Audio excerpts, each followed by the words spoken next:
Жазды күні сүйіп жейтін ең дәмді тамақтың жасалу жолдарын үйретемін. Ол үшін менің парақшама тіркеліп алыңыз. Ең бірінші кастрюлемізді шайып, жуып, ішіне су толтырып, газға қойып аламыз. Суымыз қайнағанша картошкамызды аршып қоямыз. Картошканы жақсы көргендеріңізге қарай көбірек қосала бересіздер ғой. Онда картошканың дәмі өте әдемі екен, сондықтан көп салдым.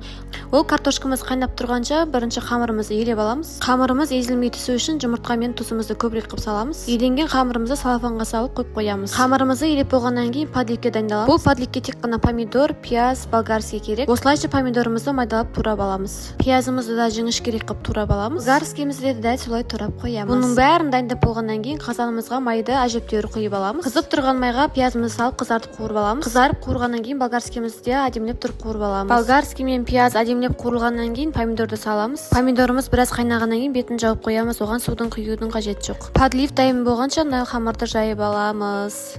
Балдармен улап-шулап осы қамырымды әрең жайдым. Үйде жұмысшылар бар, туалет пен ваннаны істеп жатыр. Оларға бола тамақты асығыс істеп жатырмын. Міне дайын болған подливіміз осындай болады. Қайнап тұрған картошка пісірген суымызға қамырды осылай салып аламыз. Осылайша қамырымызды сүзіп алдым. Бірінші подливтің бетіндегі майлармен осылай салып аламыз да кейін уже помидорларын сала бастаймыз. Суға піскен картошкамызды осылай турап, оған жұмыртқаны да қоссақ болады. Дәмі өте керемет болды. Жұмысшылар тауысып жеп қойыпты. Оған жазылып алыңыздар.